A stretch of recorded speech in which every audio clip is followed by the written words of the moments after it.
경전 공부 스페셜.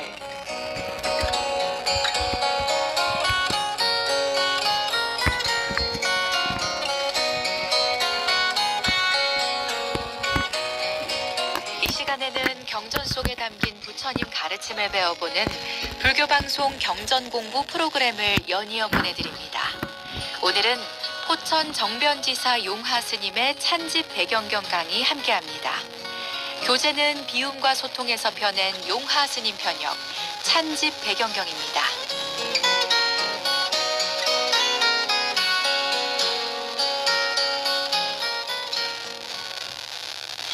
안녕하세요. 오늘도 라디오 불교 방송 경경 공부에 오신 걸 감사드리며 알기 쉽고 이해하기 쉬운 부처님의 인과 말씀 찬집 배경경을 강독하겠습니다.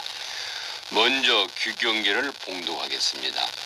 그 행위가 모든 세간에 이익을 주는 성자, 부사의한 힘을 지닌 최상의 도사에게 귀합니다.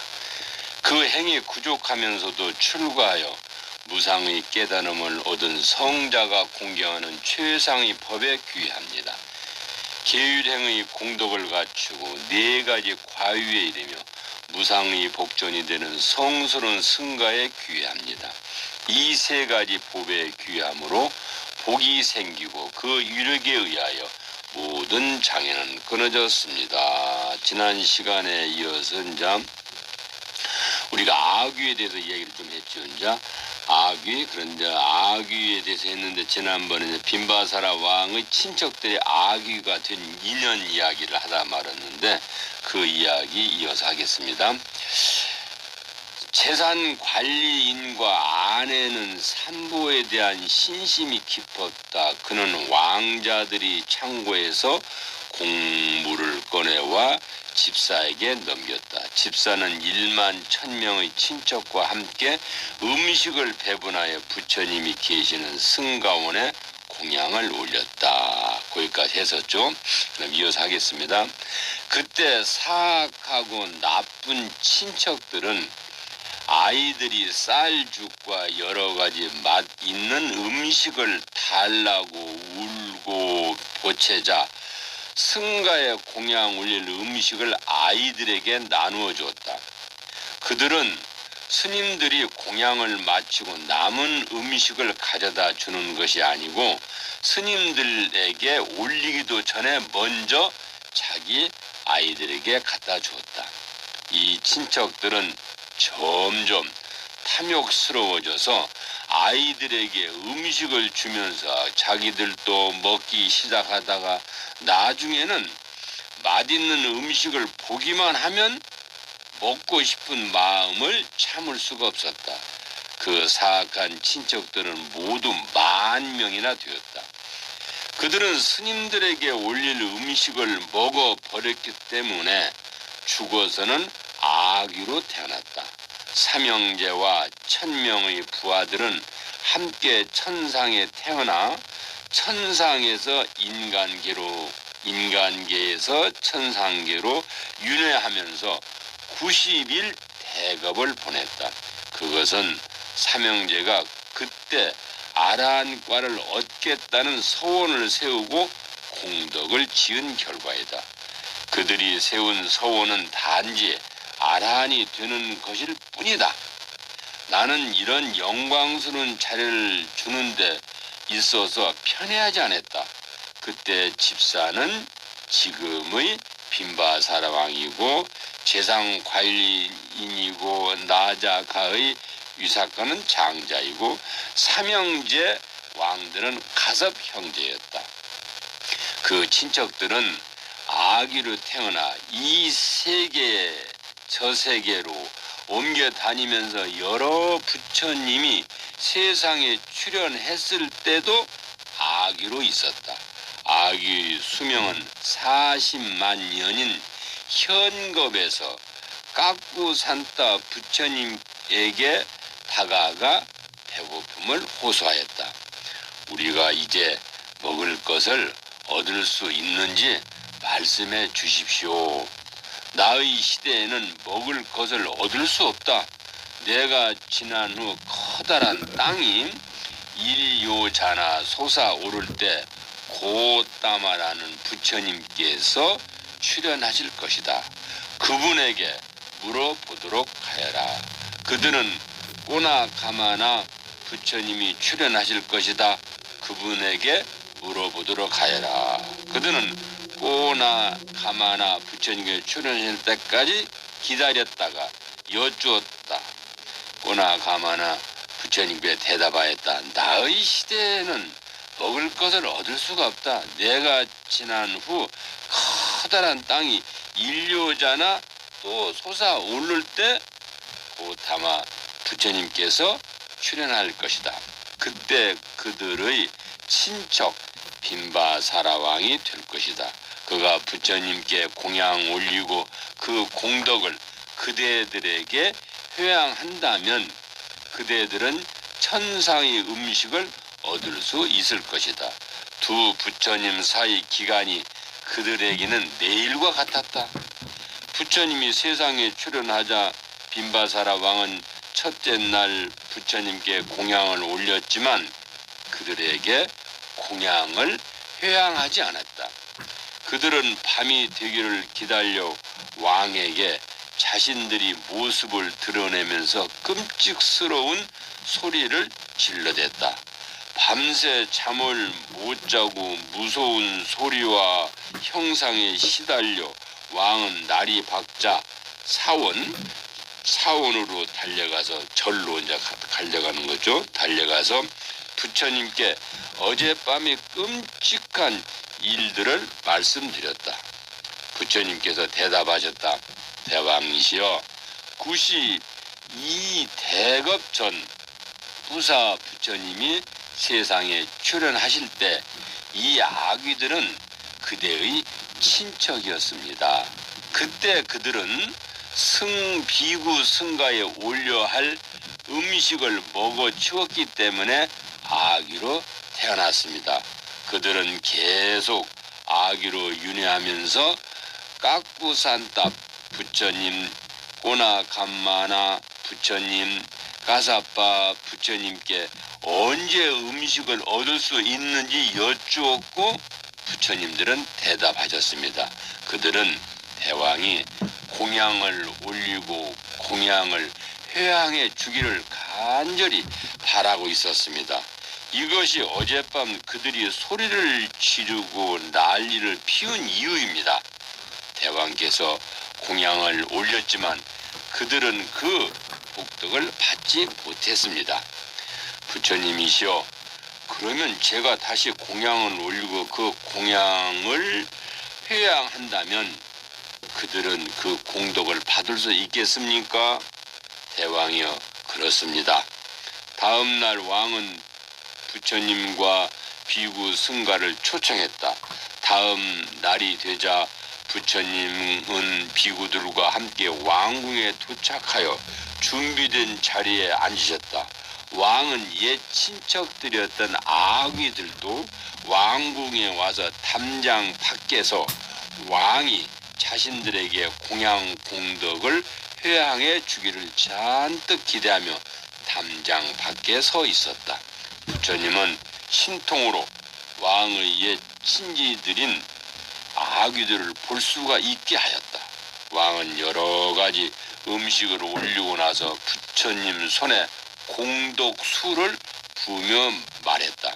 이 청정수를 부음으로 오늘 올린 공양 공덕이 나의 옛 친지인 아귀들에게 돌아가기를 기원합니다.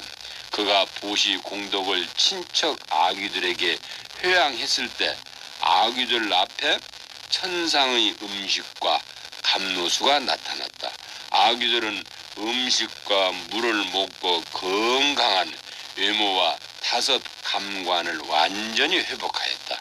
다음 날 아귀들은 벌거벗은 모습으로 왕에게 나타나자 왕은 부처님께 와서 또 여쭈었다. 부처님이시오, 어젯밤에는 아귀들이 벌거벗은 모습으로 나한테 나타났습니다. 왕은 자신이 어떻게 하는지 묻자 부처님께 대답하셨다. 대왕이여, 당신은 가사를 보시하지 않았습니다. 다음 날 왕은 부처님이 계시는 비구 승가의 가사를 보시하고 말했다. 이 보시 공덕을 저희 친척인 아귀들에게 회양합니다. 그가 이렇게 보시 공덕을 회양했을 때 아귀들은 온갖 보석으로 장식된 천상의 옷을 입게 되었다. 이제 아귀들은 아귀의 형상을 벗고 천신의 모습을 갖추게 되었다. 부처님이 신통으로 왕의 친척들이 행복과 부귀 영화를 누리는 모습을 볼 수 있게 되었다. 왕은 이 모습을 보며 기뻐했다. 부처님은 보시에 대한 이익에 대해 법문하시면서 담장 밖의 경을 설하셨다.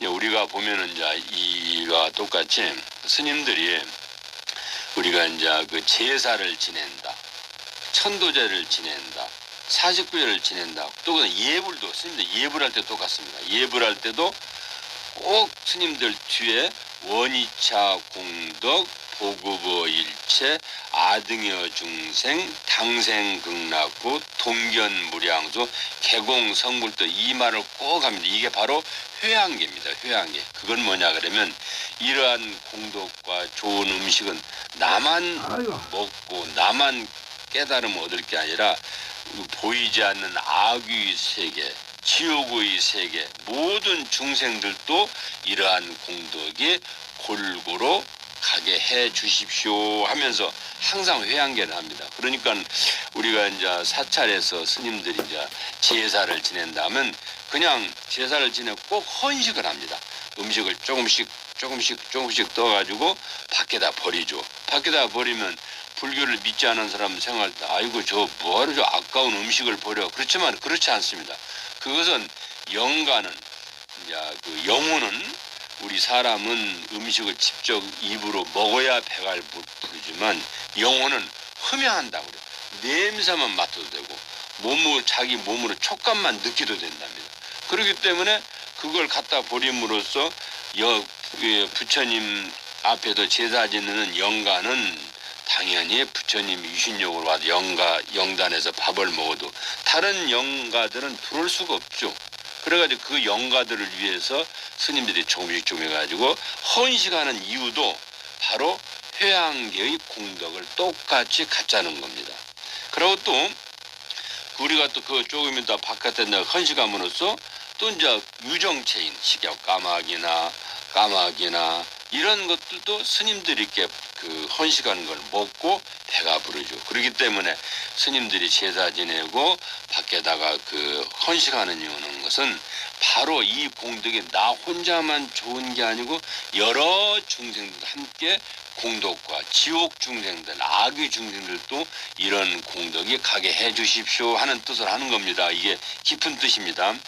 그 다음에 그렇기 때문에 이걸 이제 번역해 얘기하면 원하오니 이 공덕이 일체에 두루하여 나와 함께 모든 중생들 또 그 다음에 악의 중생, 지옥 중생, 축생 중생들이 극락왕생하며 아미타 부처님을 만나 뵙고 모두 성불하여지이다 위의 말이 이제 그 말입니다. 그 다음에 또 우리가 화엄경 10회양 봄에 금강당 보살의 회양 개송이 있습니다. 그러니까 여기도 보면 항상 지난 시간에도 쭉 얘기했지만 우리 부처님 말씀은 나만 좋다는 게 아니고 여러 사람이 함께 좋다는 거. 그러니까 상생의 원리죠. 그러니까 우리가 이 공양을 올린다 그러면 스님들도 공양을 받지만은 이 공양 공덕을 여러 유정 무정들도 함께 그 공덕을 가지십시오. 그것이 회양계입니다. 화엄경의 회양 공덕품도 하나 얘기해 드릴게요. 조장부 높은 지위 이미 올라. 여기서 조장부는 부처님을 말하는 겁니다.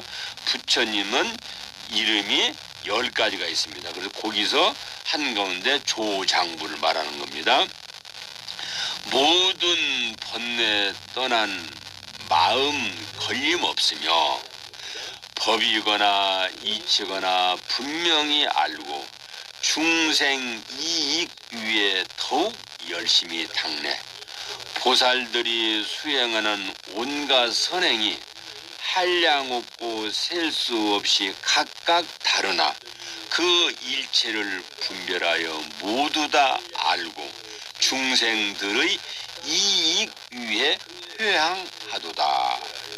항상 묘한 지혜로서 관찰해 가는 구경 궁극 광대하고 진실한 이치 모든 생사 끊어내어 남기지 않고 저 진여의 성품같이 잘 회양도다. 진여 실로 모든 것에 두루하듯이 이와 같이 모든 세간 다 섭수하고 보살은 이 마음으로 회양하여 중생에게 집착함이 없게 하도다. 보살 원령 모든 것에 두루한 것이 마치 진여 모든 곳에 존재하듯이 보는 데나 못 보는 데 두루 다하고 이와 같은 공덕으로 다 회양하네. 여기 이제 금강당 보살이 화엄경에 나오는 회양개송입니다. 그러면 회양개송을 직접 실행한 사람들도 얘기를 하나 해드릴게요. 근세 공덕을 회양한 스님, 이미 또 스님도 있지만 타종교인도 있어요. 그렇기 때문에 회양이라는 건 뭐냐 그러면 여기도 더 우리가 회양하면 말을 어렵게 생각할 필요 없어요. 나에게 온 것을 다시 돌려준다는 뜻입니다. 회양. 그러니까 나만 배불리 먹을 게 아니라 다른 사람도 좀 함께 논아 먹고 함께 모든 좋은 일을 논아갖자는 얘기입니다. 그래서 회양이에요. 회양이라는 말이 나에게 온 것을 다시 돌려준다는 뜻이죠. 그러면 회전회양이라는 뜻인데 그 뜻보다 회전 돌아간다는 회양이라는 뜻인데 회향에는 회자는 되돌린다. 방향을 바꾼다는 뜻이고 향은 지향한다는 뜻입니다. 따라서 회향이란 되돌린다는 의미로서 스스로 선근 공덕을 다른 사람에게 죽은 영가에게 돌려주는 것이 회향입니다. 우리가 제사 지낼 때 금강경을 읽는다, 아미탑을 읽는다, 나무 아미탑을 정근한다. 그것은 제사 지낼 때 산 사람들이 그렇게 경을 읽을 때 이 공덕으로 저희 조상 영가 공덕들이 좋은 곳으로 가십시오. 왜 부처님이 경전 읽어준 공덕으로 나도 좋지만 영가님도 좋게 해. 요새 이제 보면은 스님들이 이제 예수제를 한다, 수륙제를 한다. 그것도 다 회양 공덕을 해요. 그 다음에 회양이란 한마디로 삶의 방향을 바르게 잡아간다는 뜻으로 자신만을 위한 이기적인 방향에서 남을 위한 이타적 방향으로 전환하는 것을 말하는 것입니다. 이러한 회양 정신은 부처님 가르침에 매우 중요한 교의의 하나입니다. 다른 종교나 초기 불교에서도 볼 수 없던 대승 불교의 거룩한 보살 정신을 상징한 말이고 대승 불교의 최고의 진리입니다. 그래서 회양에 대해서 부처님께서 화엄경 보현행원품에 다음과 같은 말씀을 하셨습니다.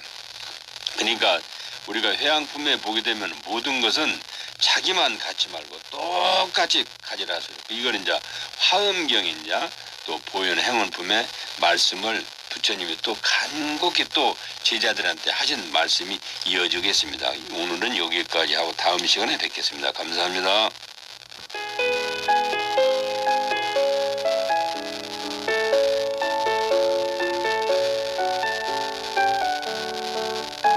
지금 여러분께선 경전공부 스페셜과 함께하고 계십니다. 포천 정변지사 용화 스님의 찬집 배경경 강의 보내드립니다. 교재는 비움과 소통에서 펴낸 용화 스님 편역 찬집 배경경입니다.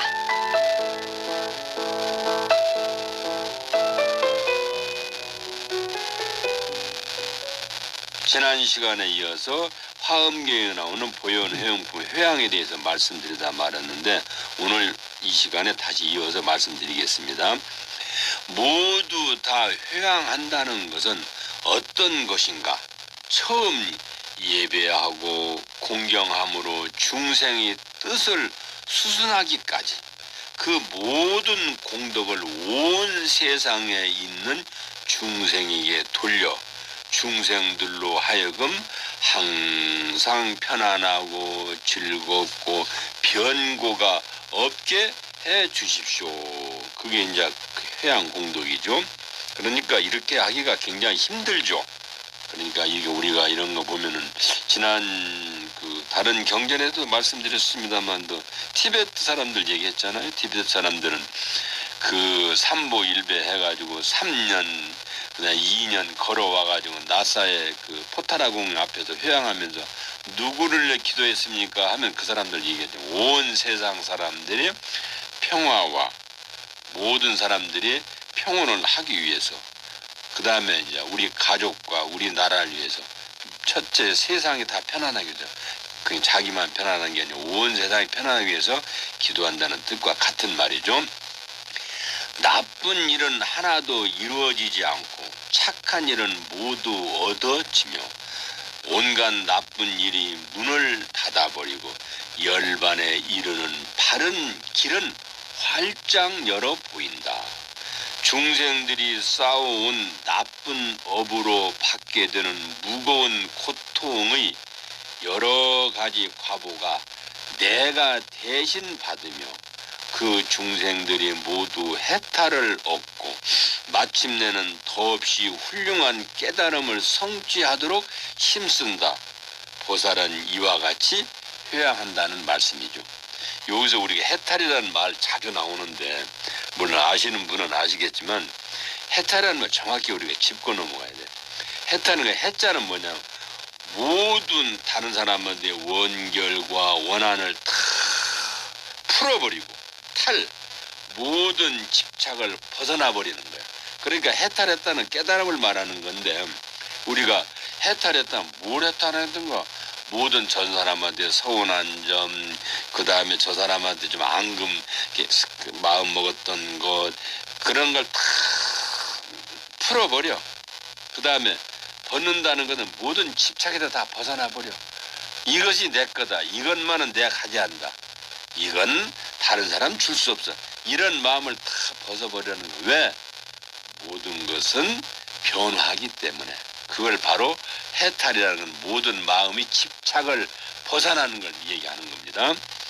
대승불교에서 가장 이상적인 인간상이 보살이고 그 보살의 이념이 나와 남의 이익을 동시에 추구하는 상구보리 하와중생이라면 자신이 열심히 노력한 선업 또는 모든 공덕을 법계와 일체 중생들에게 모두 돌려 이상적인 보살행을 실천하는 회양은 법보의 전환이며 보살행의 완성이라고도 볼 수 있습니다. 그냥 우리가 중국의 선사들이 이제 작조 도림한테 얘기했던 여러 그 선사들이 얘기를 많이 했죠. 불교가 뭡니까? 간단히 표현했잖아요. 상구보리 하와중생. 위로는 깨달음을 구하고 아래로는 여러 사람들이 이익을 하와중생이라는 것은 나 혼자만 잘 살고 나 혼자만 좋은 게 아니고 여러 사람이 함께 잘 살기를 이렇게 딱 표현하는 거라. 그러니까 보시공덕도 우리가 항상 짓는다는 건 나만 잘 먹는 게 아니고 다른 사람도 똑같이. 그게 바로 보시공덕 근본이에요. 그런데 보시공덕 할 때 무슨 뭐 어떤 사람이 이 보시를 주어서 저 사람이 어디 쓸 건가 이렇게 얘기하면 안 돼. 보시는 보시야 그냥. 그 다음에 그러한 회양을 세 종류로 나누죠. 우리가 세 가지 종류로. 첫째 중생회양, 둘째 보리회양, 셋째 실제 회양입니다. 회양이라는 말을 나눌 때 그러면 중생회양이라는 건 뭐냐?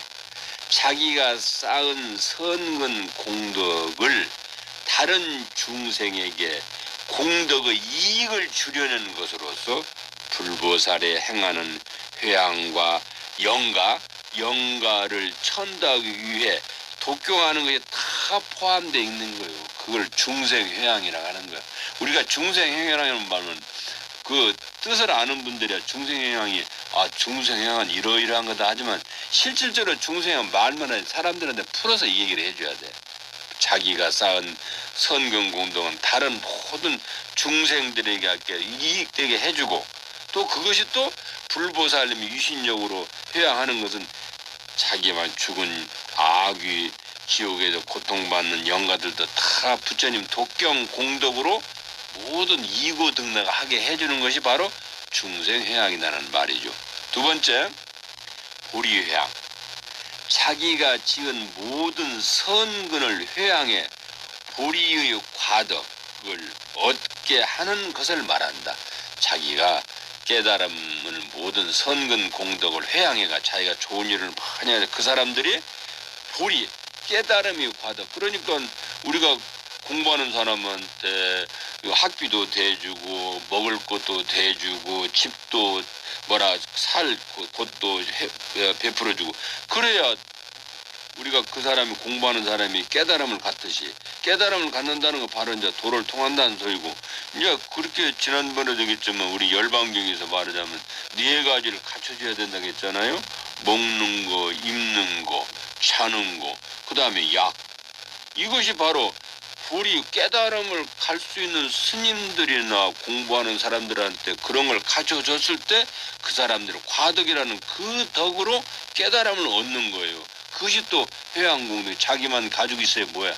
남도 그걸 가지고 못하는 사람한테 공부할 수 있는 힘을 주는 거. 수행자한테 보시를 하고 공양을 올려가지고 깨달음을 갖게 하는 것이 바로 보리회양이라고 합니다. 세 번째 실제회양. 실제회양은 뭐냐. 자기가 닦은 선근 공덕으로 무의적정한 열반을 얻게 하는 회양이라는 말이야. 자기가 모든 선근 공덕으로 다 하면 무의적정. 우리가 바로 깨달음을 얻게 하는 회양이라는 말이야. 그러니까 선근 공덕을 자기만 갖지 마라. 실제 우리가 공부하는 사람한테 선근 공덕을 자기가 베풀었을 때 그 사람의 선근 공덕으로 열반을 얻게 할 수 있는 힘을 줘야 된다. 그게 회양이라고 합니다. 따라서 회양은 대승불교의 거룩한 보살 정신이고 대승불교 최고의 그 수행입니다.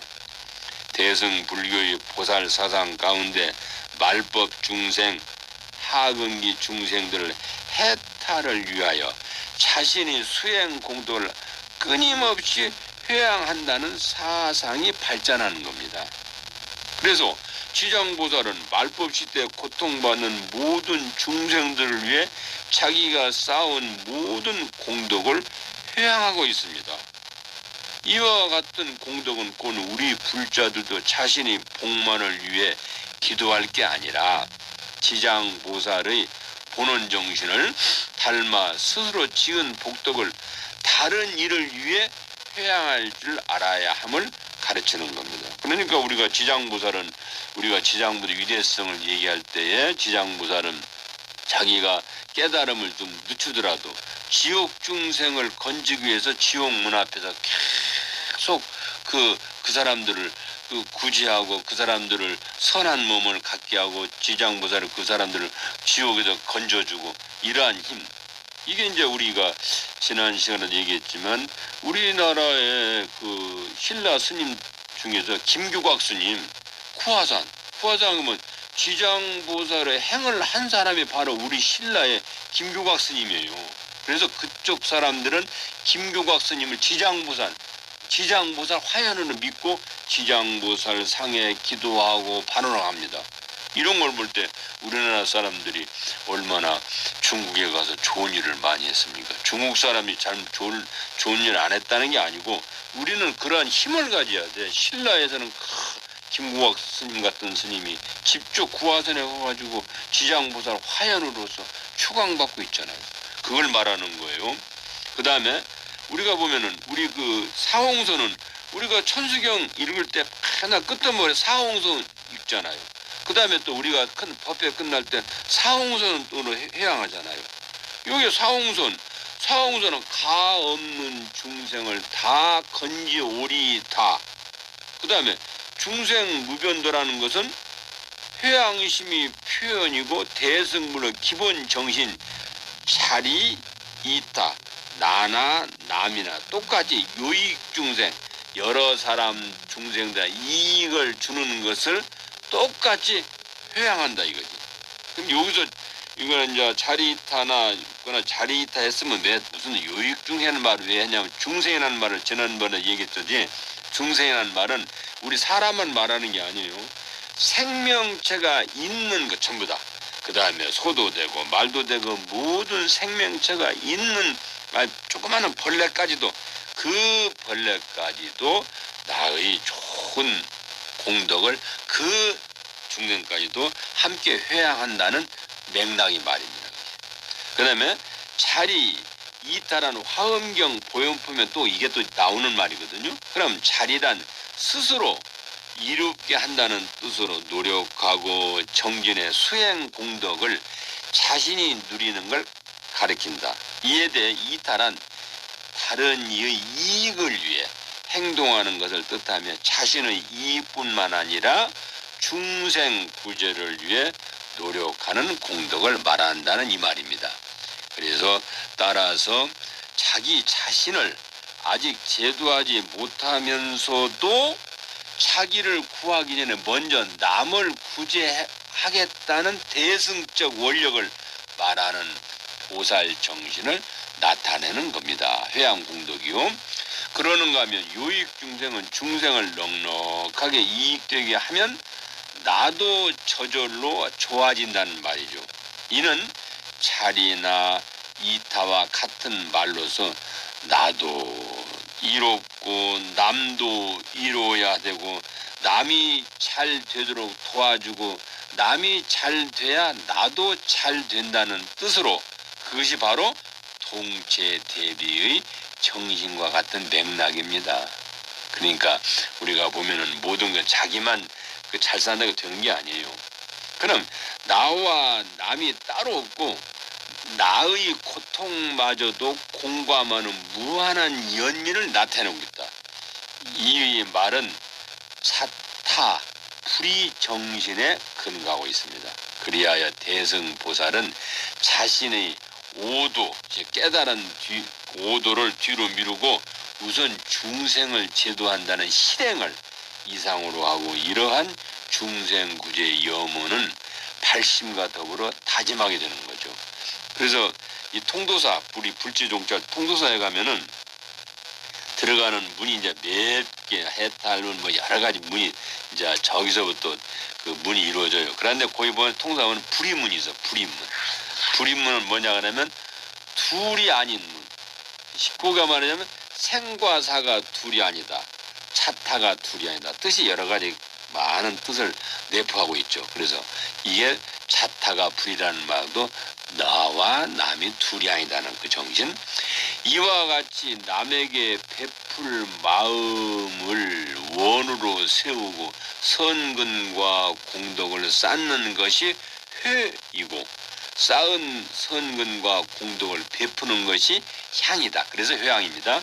남에게 베풀 마음을 원으로 세우고 선근과 공덕을 쌓는 것이 회요. 쌓은 선근 공덕을 베푸는 것이 향이다. 3개월간 안거 정진하는 것이 회요. 안거 해제하는 것이 향이다. 쉽게 말하자면 남을 위하는 것이 회향이요. 또 보살행이 바로 회향이라는 말입니다. 그러면 우리가 타종교 얘기 하나 해드릴게요.